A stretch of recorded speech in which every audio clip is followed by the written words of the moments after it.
Bob, we had a few showers here and there today, but it looks like the worst still to come. Yeah, the rainfall could get heavy at times. Now, as far as the systems go, it could go west, could get closer to us. Okay. It's still a long way off, but it doesn't appear that it's going to be any big windstorm as we've expected all week long.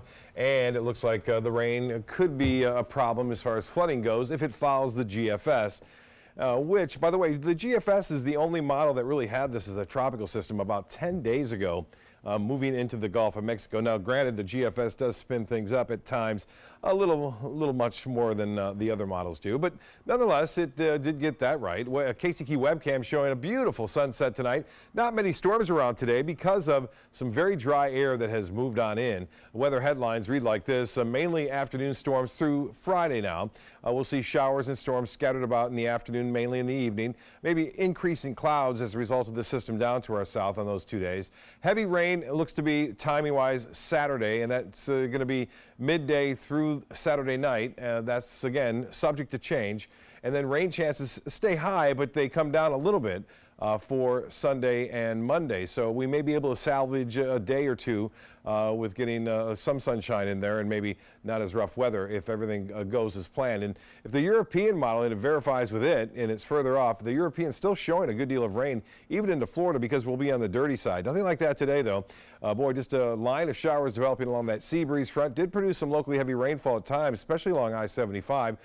From Inglewood northward up into Bradenton. Some long night lingering showers heading off to the west now along the Sunshine Skyway Bridge. Those will continue to dissipate. You'll notice the rainfall estimates were not all that high across the region. They were rather sparse, to say the least. Well, the futurecast for us taking us through tomorrow morning looks to be okay. We're going to see a few showers off in the Gulf of Mexico, but we should start out okay for a drop off for the kids. Just a couple more days left before that officially ends. And then on Thursday, you may see a little increase in cloudiness. We will still see those afternoon showers and storms, maybe a little bit more tomorrow due to the increased moisture coming up from the south, and that dry air that we had today is sort of slipping out and moving off to the east. Well, this system is poorly organized at this time, so there's no real threat of it developing quickly.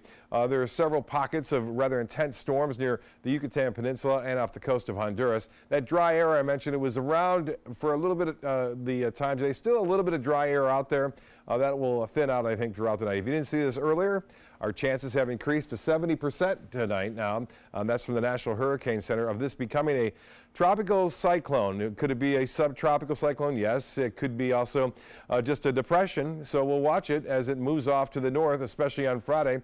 The Canadian model takes it to the panhandle of Florida, the European over to Louisiana, and the GFS, the U.S. model ensemble anyway, taking it right into the west coast of Florida. Conditions will become favorable, and I think this is what the National Hurricane Center is looking at, is that on the favorable side there, the reds and oranges showing up right over the Gulf of Mexico where this system is going to be traversing. So the wind shear in the atmosphere should lessen. Rainfall total forecast. Now this is through Sunday.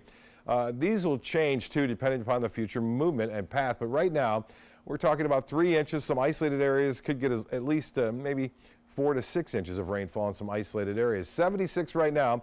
We have clouds. It's warm. It's muggy out there, and winds are out of the east at 5 miles an hour. Of course, all eyes will be on this. We'll watch it closely for you. An early storm, possibly.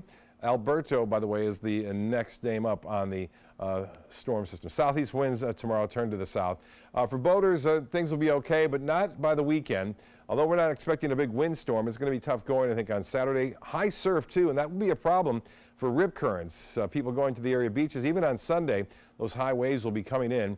The rain chances possibly tapering off to 40% on Monday, so we may be able to salvage one good day out of the 3-day holiday weekend. Look for afternoon storms on Thursday and Friday. Jacqueline?